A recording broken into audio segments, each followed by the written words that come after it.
Halo, selamat datang kembali di Baligi Academy. Jumpa lagi dengan saya, Vivian Siahaan. Kali ini, saya akan membawakan cerpen dengan genre sci-fi. Kali ini dengan judul Sinodos dan Helios.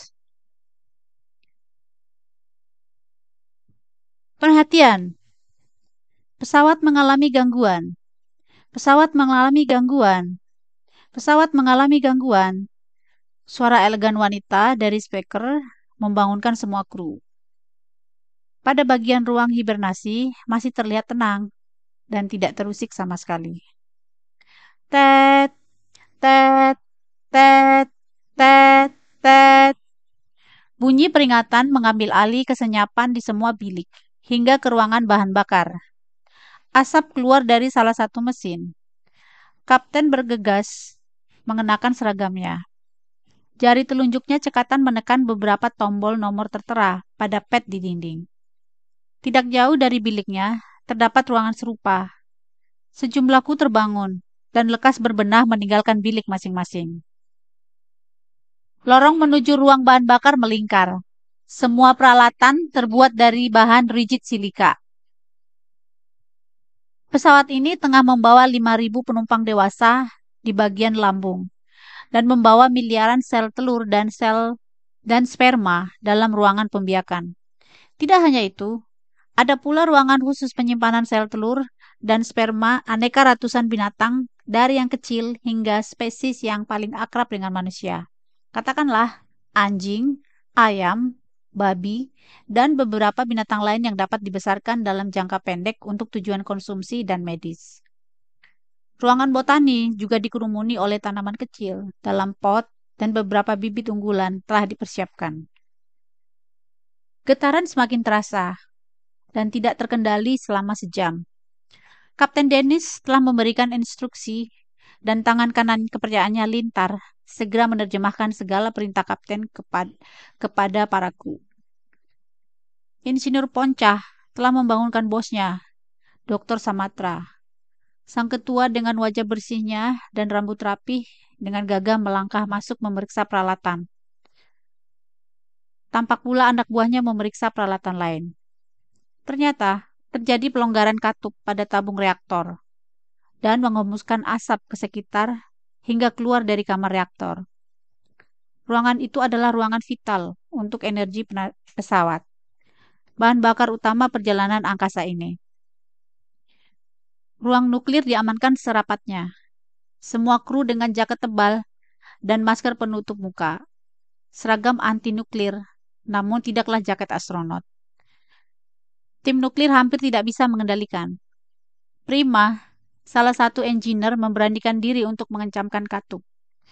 Pikirannya sangat mulia dan berani, hendak menyelamatkan semua makhluk dalam pesawat. Misi ini harus berhasil. Walau bosnya, Dr. Samatra, mengingatkannya berpikir ulang. Dr. Samatra berhasil menarik tubuh Prima dan membalutnya dan membawanya ke tempat karantina, menghindari kontaminasi dan reaksi ke sekitar.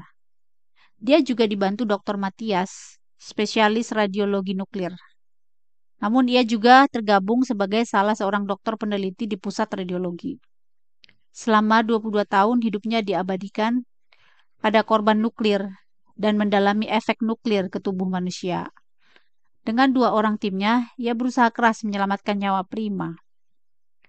Situasi akhirnya dapat ditaklukkan. Kini kru tampak berkumpul di sebuah ruangan dengan santai. Kepala bagian reaktor biasa dipanggil anak buahnya Dr. Samatra. Mendengarkan kajian dan analisis anak buahnya, ia merinci sejumlah kemungkinan terburuk setelah peristiwa barusan. Laporan kembali dari penjaga monitor. Dia menangkap suara. Terkadang terdeteksi, terkadang pula hilang. Percakapan wanita dengan pria samar. Tak satu pun dapat tertangkap. Hal yang diperbincangkan pun tidak jelas. Kaya, wanita dokter linguistik, dan penyandian radio mengalami kesulitan mengenkrip suara yang diterima. Koordinatnya terkadang terbaca dan tidak. Suara yang diterima kabur dan tidak jelas, mirip suara dikeluarkan radio transistor dengan gelombang frekuensi yang terganggu dan frekuensi lemah. 12 kru tampak serius. Beberapa saat lalu, semua kaget menyaksikan monitor. Sinodos bergerak meninggalkan bumi selama 40 tahun dan seharusnya melakukan perjalanan 30 tahun cahaya. Mereka senang mendengar suara baru itu. Kerinduan mereka dengan makhluk lain. Suara itu sudah pasti dari luar sana. Ada makhluk di luar sana. Koordinat juga sudah terdeteksi. Lusinan pertanyaan berkecamuk di pikiran mereka. Kekhawatiran. Apakah ini sebuah ancaman atau sebaliknya? Pesawat dihuni 12 kru. Mereka membaca sebuah sinyal. Rasanya seperti keajaiban. Hal langka ini terjadi setelah puluhan tahun. Titik koordinat diduga dipancarkan oleh sebuah kapal induk. Alih sinyal mendapati kedipan secara terus-menerus tanpa interferensi. Sinodos berusaha menyembunyikan sinyal mereka. Mereka belum pastikan apakah makhluk si pemberi sinyal lawan atau kawan. Mereka takut diserang dan dijadikan budak. Mereka sepertinya manusia, tapi bahasanya tidak terasa asing. Ucap salah satu kru. Kay, apa verbal mereka tidak bisa disimbolkan? Tanya Kenok kepada Kay. Aku sudah berusaha mempelajarinya, tapi sama sekali tidak ada ide, balas Kaya. Bagaimana jika kita yang memulai kontak? Usul Sadrak, lelaki yang diangkat mereka sebagai tua. Untuk apa lagi kita terlalu takut musnah? Kita hanya 12 orang. Persediaan energi sudah hampir habis. Tak satu pun dari mereka menduga pesawat induk mereka hancur akibat gerakan kudeta. Mereka berdua-belas adalah penyintas. Mereka menyadari tidak akan menemukan planet terdekat maupun pertolongan dari bumi. Bumi sudah hancur ketika mereka tinggalkan. Mereka mungkin saja perusahaan penjelajah terakhir yang meninggalkan bumi. Walau mereka tahu Jupiter adalah tujuan yang tidak mungkin, tapi tetap saja menumpukan harapan pada planet itu. Sadrah, mantan insinyur mesin, memastikan anak buahnya memberi kontak pada titik yang mereka duga adalah pesawat induk. Imajinasi mereka sudah menduga-duga pesawat itu minimal sebesar pesawat induk mereka pertama kali waktu diluncurkan. Bagaimana kalau mereka benar manusia? Tanya Henok. Sebagai ilmuwan botani resmi misi itu, sebelum kapal induknya hancur.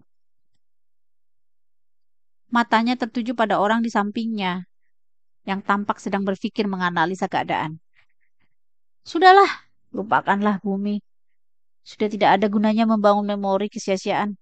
Hanya membuatku sesak mengingat kakakku, istriku, dan anakku. Sahut Heksa. Tidak ada perbedaan menonjol pada mereka. Sekilas, ke-12 kru adalah identik. Suara juga tidak banyak berbeda. Pemikiran dan tanda khusus di dada satu-satunya pembeda. Heksa adalah mantan militer biasa. Dia mengikuti program percobaan setelah kehilangan tangannya dalam sebuah perang. Tidak ada yang menyangka dia adalah robot. Kakaknya adalah peneliti pada perusahaan teknologi raksasa korporasi Sinodos. Hidupnya sudah hancur, kehilangan asa saat keluarga dan tangannya lenyap. Ledakan bom hampir menewaskan kakaknya. Terjadi penyerangan dari faksi pencinta bumi. Gerakan tidak boleh meninggalkan bumi. Hanya seminggu sebelum keberangkatan. Mendadak, faksi minor melakukan serangan udara. Setahun sebelumnya, istri dan putri kecilnya terserang virus mematikan.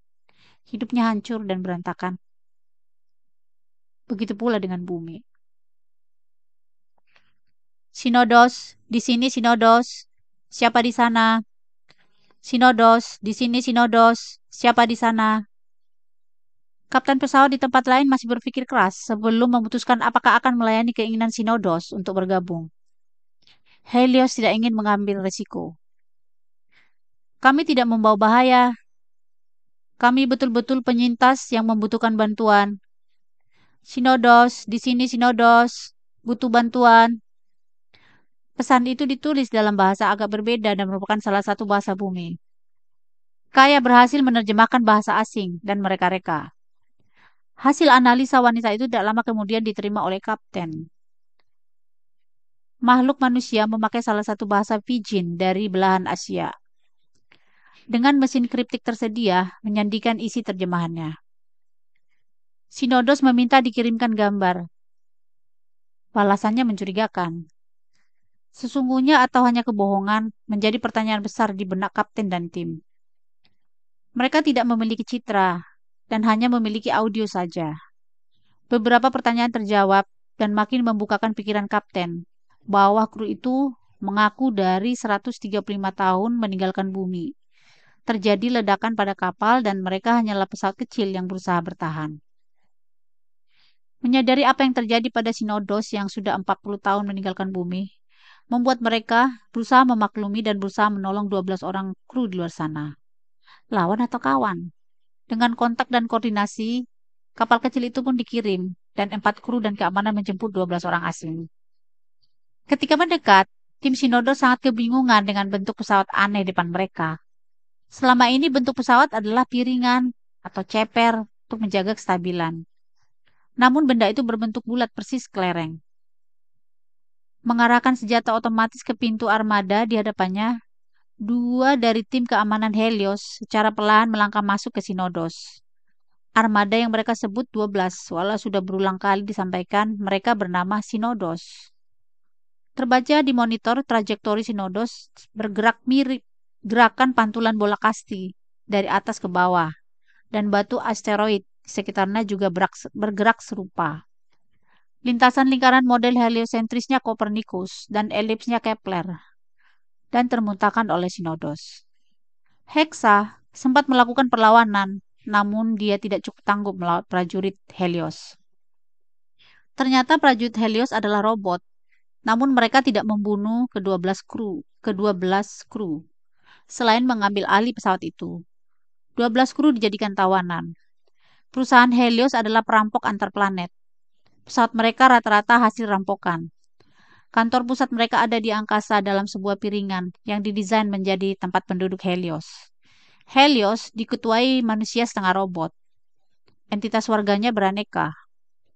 Prajurit Helios tidak pernah membunuh manusia. Mereka memberdayakan tenaga dan pikiran tawanannya sebelum mereka mati. Bahkan dijadikan bahan eksperimen. Materi-materi bawaan pesawat Sinodos pun dikembangkan ilmuwan Helios. Helios tidak pernah berhenti mencari mangsa. Keinginan penduduk bumi keluar dari planetnya rupanya sia-sia.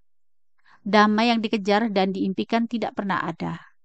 Perbudakan dan penindasan tetaplah terjadi sekalipun di angkasa. Robot pun meniru karakter penciptanya, ikut-ikutan menindas. Demikianlah cerpen ini. Semoga bisa menjadi hiburan. Terima kasih atas waktunya. Sampai ketemu di video lainnya. Horas!